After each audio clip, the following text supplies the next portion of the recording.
Hello, everyone, and welcome to Big League Dreaming, the podcast, a show about fulfilling your dreams and taking it to the next level. Thanks for joining us, everyone. If you're new to the podcast, this show is a dad and his three sons. One, two, three. They're all on the call today, where we talk about baseball, our love for the game.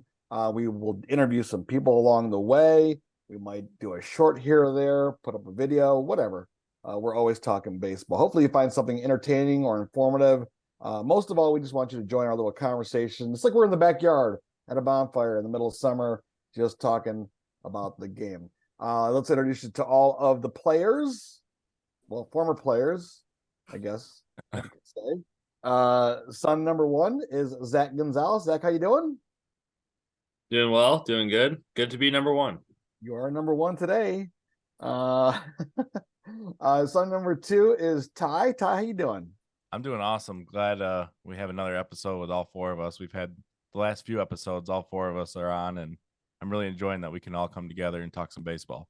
Yeah, you're not going to get me misty-eyed because I was actually thinking about this today going, holy cow, like when I'm older, because I'm already old, I'll be able to like sit in the nursing home and crank up these videos and just like go, oh yeah, that was so cool. I forgot all about that, if I can remember while I'm eating my Jello. I'm looking forward to those days though. But for right now, I'm also looking forward to talking to son number three. Zane, how you doing? Doing well. Excited to kind of go over the All-Star game since I was the only one that was correct on the predictions. Whoa. I think you weren't you? Or I thought Ty got the winner. No, right. Was Zane? I said American League. Yeah, Zane was the only one who said National League. Yeah, I actually stayed up to watch the whole game this year. I know, surprise. No, you didn't. I did. I watched the whole game, and I'm like, dang it, Zane was right. It was bound to happen. It was bound to happen, Zane. I mean, the NL was due, right, to win the game. Yeah, and they were due, and they came up big when they needed to. I mean, could have started out even crazier if the American League didn't make two crazy plays to start the game. Oh yeah. What the robbed home runs? Yeah. It was a low scoring affair. I expected a few more runs to be scored, but I don't remember. Zach, do you remember if the games are typically low scoring games? I don't know. I feel like it varies, but it was funny on Twitter when I was seeing all the tweets about people saying that everybody saw a classic Seattle Mariners baseball game at T-Mobile Park where you only score a couple runs and you lose. Well, we got to definitely talk about Futures game because you were actually there for that. But let's wrap up the All-Star game. I think once again you saw how good these players are, right? I mean, I would watch, and they make tough plays look routine. And this is the best of the best that we have in Major League Baseball. Yeah, a few guys were left off for injury or it just didn't work out, but still, I mean, you have to be overall amazed at the level of talent that where we're at right now in Major League Baseball.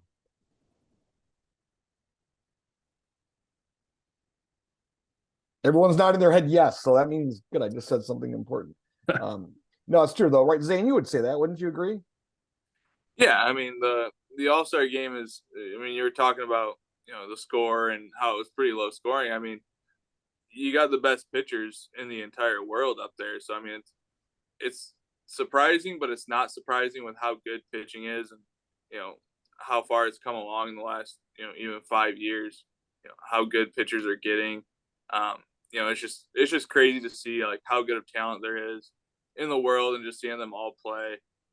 It was a really cool event. I really like seeing JD Martinez go out there and get a couple hits. That was really cool to see. I know he's been in Boston for a little while and then left to go to LA because they thought he was kind of on the decline, but gets out there and he's doing great and shows he can be an all-star. I think he was the oldest guy in it. I think you're Was right. he really? I think you're right. Oh, I wouldn't have guessed that. Yeah. He's like what, 35? He's old. Really? Yep. Yeah. Oh yeah. But I was gonna say, go ahead, Ty. I was gonna say, I know in the last podcast, Zach, you said something about Miguel Cabrera not making it into the All-Star game was kind of weird.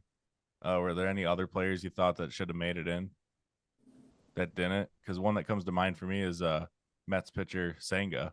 I thought he's been doing great this year. Senga was there. Oh, he was? Yeah, he was a replacement. He Oh, replaced. okay. Yeah. Yeah, I feel like they did a good job with getting the replacements in. There was a couple that I was surprised with. Um, but I really liked watching all the pitching on Tuesday night. Seeing those guys come in was really neat. I was really excited to see my guy George Kirby come in, even though he did give up the one run. But he was pumping 99 in there. I was like hoping he'd hit 100. I don't think he's hit 100 all year because he's sits around 96. But no, Ty, I think they did pretty good. Getting everybody in. Of course, every team's gonna have like one snub. Like Mariners will say Paul Sewald, our closer, should have been in. But I feel like for the most part they did a good job. Zach, while you have the stage here for a second, you got to see the Futures game. I was going to ask you, because you had to fly home and watch the All-Star game on TV like the rest of us. Was that like hard for you? I mean, did you like say, "Oh my gosh, I want to be there for the home run derby. I want to be there for the All-Star game." Once you get that taste of being in that environment. Oh yeah, absolutely. I definitely want to stay 2 more days and experience everything. But I know I know how tight those concourses are at T-Mobile because when we went a couple years ago for the Dodgers series, like you couldn't even like move on the concourse because there's so many people there, a sold out crowd.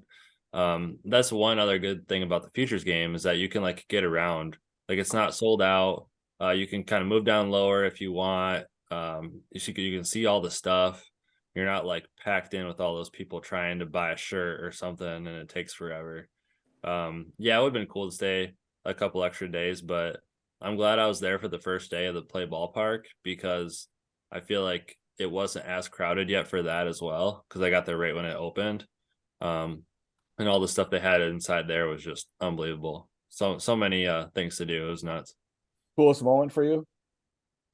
Coolest moment, probably two moments. When we got to meet Edgar Martinez and get a picture with him, and then the other moment was right before the Futures game. We went down to the bullpen area, and Mariners have a really good setup where you can stand right there next to the bullpen and watch the guys warm up. And the Mariners' number one prospect right now is Harry Ford, and he was the starting catcher for the American League team. So being like 10 feet away from him as he's catching the starting pitcher was pretty cool. He came over, signed some autographs. We just missed him, but he only signed a couple. But we did get the starting pitcher for the American League, Owen White. He's one of the top Rangers pitching prospects, so that was pretty cool. Very, very cool. Ty, home run derby. Surprised? Yes and no. Like Zane said in the prediction video we did a couple weeks ago, Randy definitely showed out. After that first round, I thought he was gonna win it. He looked really good. Yeah, kind of surprised Julio or even Alonso didn't win, but I mean Vladdy, he's been on that stage before. Like I said in our last podcast, him versus Alonso in 2019 was an instant classic. So he's definitely been there, and you can never count out Vladdy to win it. Well, I thought this year's group of competitors was so good that it made for compelling viewing because anyone could win, right? I mean, Yeah. Zane, I mean, I know you like young ball players like Zach and I do. I mean, Adley Rutschman was just amazing. You know, him to switch back and forth was pretty cool. Yeah, it's kind of a bold move, honestly, because you're flipping back and forth, and you're kind of moving differently, so it might take you a little bit to settle in. But all in all, the home run derby was awesome. Yeah. I've seen, you're kind of starting to see some people be like, "Oh, let's go back to 10 outs. Let's go back to 10 outs," because it moves so fast now. But there's definitely somewhere in between that I think they can get to. That'd be a little better format where it's because like it just goes by so fast. Like those couple minutes they have, you can't really like. It's hard to process what's going on sometimes. So I'm interested to see if there's any changes in the future that they make with the home run derby and the format, whether it's a guy gets 8 minutes and 10 outs, whichever comes first, something in between. Because when it was 10 outs, sometimes those just took forever. Like we talked about in the last podcast, we used to go to beat ups, right? Then we'd have to leave because beat ups would be closing, and it's still going on. So But it was an awesome event. I'm interested to see kind of what it transitions into in the future with a lot of the changes MLB is making. Well, I've got a couple ideas to juice it up a little bit. I like it to be celebrity pitchers throwing to these guys, right? So, you'd have these actors, musicians, put them all in a hat, and each hitter gets to pull out a name out of the hat, and you might have, Will Ferrell throwing batting practice. They want to get a pitch to hit. No, didn't Will Ferrell play in the minors that one league? Or that Oh, one okay. year? Well, He played a spring training game. Oh, yeah, Played all spring 9 training. positions. am I the only one that looks at the guy throwing the pitches? Because I know what it's like. Oh, you guys been in there before, right? You got to struggle to get a strike over right where they want it. Yeah. Those pitchers are in like the worst spot because they have to be perfect. I couldn't believe how bad the Mets guy did. Yeah, exactly. Gosh. Was he the one that was yeah. throwing it to the outside and Alonso Yes. was like going oppo like the whole time? Yes. And I'm pretty sure that Alonso's had him before. Like, Well, no, I think he did bad once, and he was like, "I want him to come back anyways." I thought the Mets guy got hurt, and then you had to have a new guy, so they brought in that Myers dude, and he couldn't throw it. Oh, He couldn't throw it in there. That's Meanwhile, right. the Mariner dude, he wasn't even stepping. He was just throwing darts like perfectly up and in, and Julio was raking. I was like, yeah, you got to not only do you have to get it across the plate, you have to get it where they want it. But anyway, I was just joking. Obviously, we don't want Will Ferrell throwing BP. Well, Dad, I'll tell you my beef with the home run derby. Like, I like the matchups and stuff. Yeah. I like the time limit, but now that this is the second year in the row that Julio's kind of gotten screwed, where he's had to go first. Yeah. I wish the first round, all 4 guys just went out there and hit the full time limit, like no matchups, and then see who hits the most, and you get like seeded 1 through 4 off of that. What the top 2 seeds will face each other after that. Right. Because I mean, it makes sense going off of how many home runs you hit during the season to be your seeding, but guys will get caught up because not every player is going to accept the invitation to go do it. True. But yeah, it's the second year in a row where Julio's had to go first and expel all of his energy, and then comes out tired the next round. I thought he looked the best. I mean, in those early rounds. I mean, that guy's what a swing, right? Amazing. Real quick, let's get to the draft. Any surprises, excitements? I gotta believe that Zach. I think you and I talked a little bit about this. Your Mariners had an incredible draft. Yeah, they because of what they've done with their drafts in the last handful of years, doing so well, getting some college talent. The point where their farm system is at right now, they're able to go after some younger high school, high upside kids and take a chance on some kids. And that's what they did. They went out and got 3 high school bats for their first 3 picks in the top 30 picks, because they found it's hard to bring a bat to Seattle on free agency. No one wants to go hit in Seattle. So they're like, well, let's draft these kids and they could turn into something big. There's some other guys that I think they wish they would have gotten, but where they were at with pick 22, I think Cole Emerson was a great pick. He's a lot like Cole Young, who was their first overall pick last year, little shortstop. This guy is a year younger and he bats left-handed. So we'll see a lot of upside with the high school kids. I'm excited. Me too. Zane, any surprise that the LSU guys went? So like back to back? No. I always thought kind of, Skeens and Cruz were going to go 1 and 2. I know there was a lot of talk of Langford being up there, and some of them had Max Clark going number 1. But I was listening to it on the radio, and I said, "Oh, Skeens is going to go 1," and then yep, Skeens goes 1, and then Cruz goes right after him. So not that big of a surprise, especially for Pittsburgh. They made a really good point on the radio of like they never really do well signing those high leverage aces. So if you can draft one, a guy that's kind of basically ready to just slot into their rotation, it's kind of a no-brainer for them. So Skeens was kind of a perfect fit for Pittsburgh. Yeah. And of course the Tigers got the high school kids. So I was hoping that they'd get Cruz, but I guess it's a long. I hope it's a long. I think I was telling Zach, I'm hoping it's a long range project for them, and just they don't rush him like they did with Torkelson. Just But it's never not. know with the Tigers. Yeah, I could see where the Tigers wanted to rush Torkelson for a lot of reasons, but let this kid kind of ferment down here in the minors. Let him play for a full season at the Whitecaps, in single and high A, and then let him progress naturally. And then if it works out, it works out. But Do you think they'll start him in West Michigan, or do you think they'll start him lower?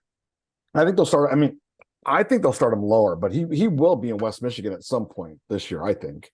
Or starting next year. Maybe they just ice him even more. That's what I hope they do with him, because he's got a lot of swag on him. That kid does. So we'll see what happens there. Tiny surprises for you on the draft?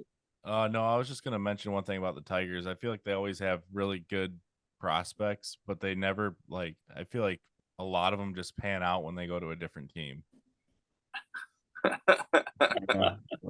That's for sure. And that goes back a long way too. Don't even get me started. Yeah, well, this is the first draft for the new GM, so we'll see how it ultimately goes. Zane, did you have any other thoughts on the draft? I mean, there was a player drafted for the Red Sox who was really impressive during the interview. I don't know if you saw that interview. What was his name? Zanatella or something like that. Oh yeah, I heard him talking about him. He's supposed to be pretty good. What I saw on TV, some of his highlights, and I was like, whoa, this guy. I was impressed too with just the quality of interviews, the makeup of these guys that are giving back to their communities.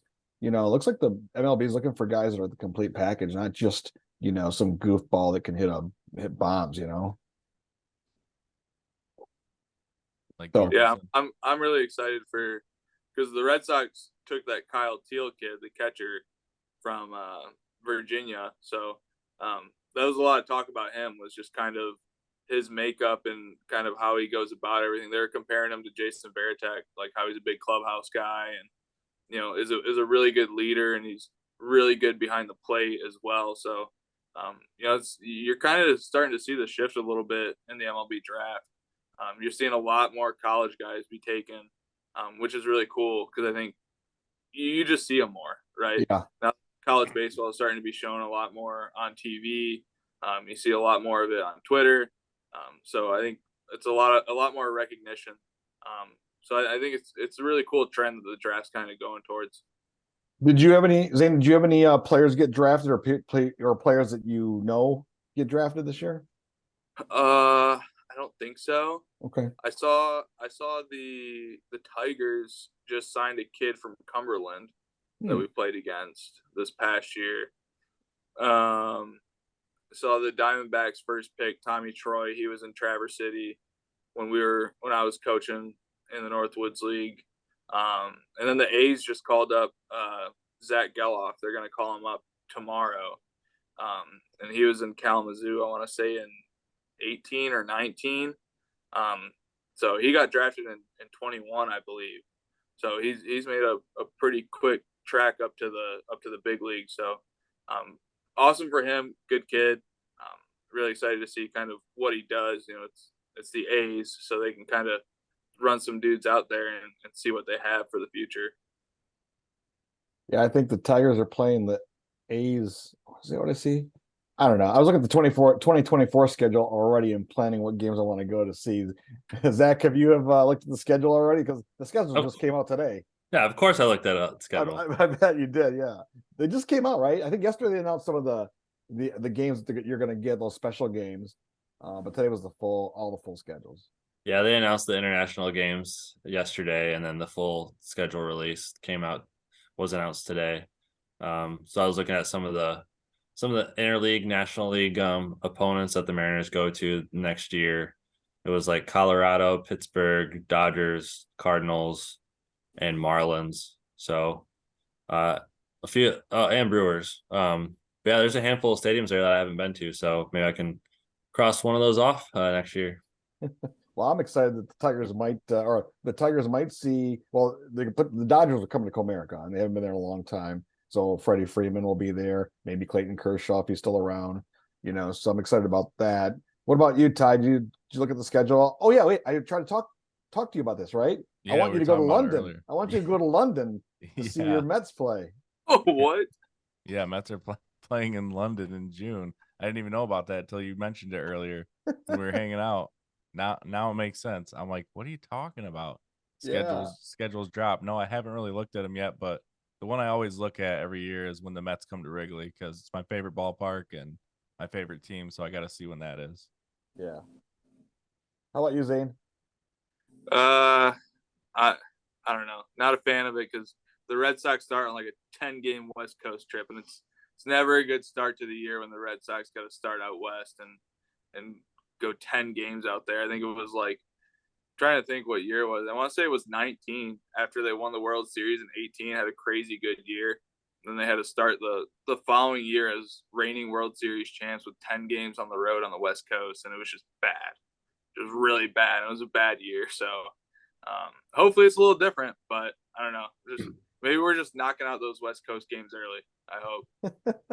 Well, looking into next year, before we get to next year, we got to wrap up this year. The second half after the All-Star break always, brings about some interesting things because the first half always never plays out the way you think it went. By the way, folks, you're listening to Big League Dreaming, the podcast, a show about fulfilling your dreams and taking it to the next level. A dad and his three sons talking about the game that they love so much. Second half of the season, I guess I'll let each one of you kind of give any thoughts or what you're looking forward to the most. We'll start with Zach. Yeah, so primarily I just hope that the Mariners can get going. They ended the first half pretty hot. They won the last 3 series, and they just took 3 out of 4 from the Astros. So whenever you have momentum like that going into All-Star game in your home park, they're kind of rolling right now. So I hope they can pick up where they left off and finish the second half and maybe snag a wild card spot, because I think the Rangers will come away with the West. Astros are a bit beat up, so I know that the Mariners can overtake them. Angels keep on getting hurt. Trout, Rendon. So Mariners will have a shot. So I'm hoping they can make it happen again. Yeah, that'll be definitely something to keep an eye on. If your Mariners make a play here, they've been playing some good ball here toward the All-Star break. So, and I think, I don't know, will the Rangers finally get exposed? I don't know, maybe not. They got a good team this year. So, thanks, Ty, for putting the standings up there. You can see the Mariners are 45 and 44, hovering on the 500 mark. Ty, do you have any thoughts, any predictions about the second half? Well, I know in the beginning of the season when we did our predictions, I'm way off to what I predicted. Yeah. I know I had Blue Jays like taking the East for sure, and they're in third, kind of hovering around. I think I had the Angels like taking the West, and then in the National League, Mets is just 42 and 48 is just bad. 18 and a half games back. It's that's just, I think that's the biggest shock for me, them being that far back. Yeah, no one would have predicted the Mets would be in this situation, Yeah, at the All-Star break. in years past, like at least the last 5 years, I'd say at the All-Star break, they're always like one of the best teams. And then it's the second half of the season where they kind of fall off. They start blowing games. So this year it's kind of been reversed. They've just been, their bullpen's been so bad. Like I think I saw a stat when their starters go at least 5 innings, they're like 21 and 2. So their bullpen's just been so bad. They've been losing games 10-9, 11-10. Like their bullpen's just blowing it. So hopefully it's gonna be flipped this year, and instead of blowing it at the second half, they'll pick it up this second half, but it's not looking good.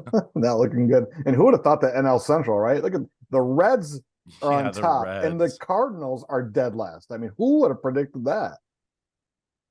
I don't think anyone. No, not at all. Not at all. But and that the Reds started off really bad too. Like the first 2 weeks, they had like 2 wins. Yeah, and I think in the West, though, the Diamondbacks have been the big story there, and the Padres being so bad. Who knows if they'll be able to rebound at all? So we'll see how that plays out. The Giants are kind of like there, right? They're hanging around. I mean, they're hanging around. 2.5 games back. Yeah.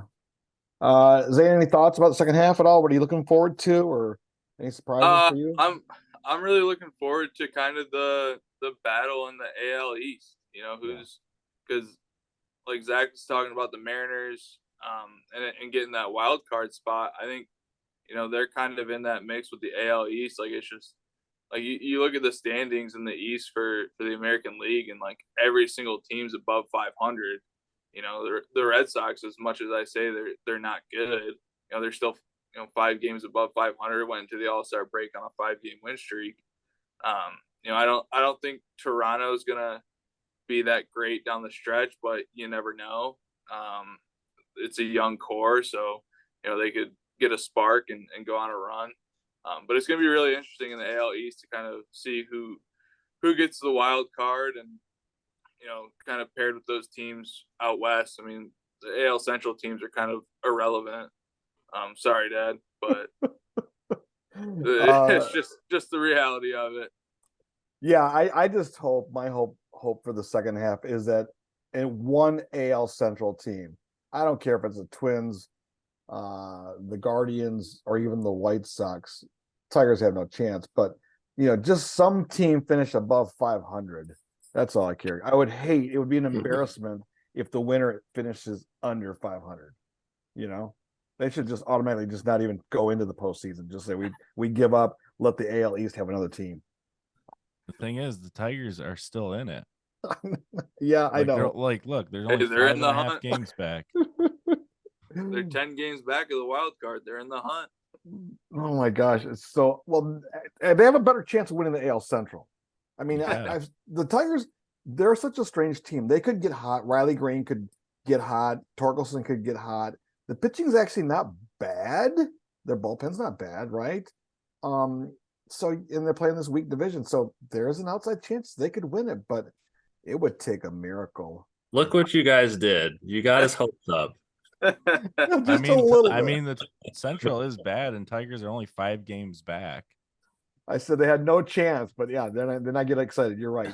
The other thing I'm kind of interested to see is it possible for the A's to set the record for like most losses? Is that a possibility? I believe they're projected to lose 118 games this year.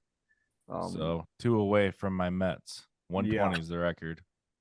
I think the other thing I'm looking at in the second half, and I'm really, we can wrap it up here with your thoughts on this. Does Ohtani stay an Angel? I mean, he's made no bones about it. He wants to be a World Series contender. Trout is hurt and kind of on the back end of his career, and the Angels just haven't fulfilled expectations. Does he get traded? No. Anybody? No. No. I mean, I think their GM came out and said that he's not gonna trade him. Which, I mean, I don't blame him. Like, how can you trade the best player in the world? Like, but the Angels are in a tough spot because they've had a lot of injuries. Like you said, Mike Trout went down. I think they've had a lot of infielders go down as well.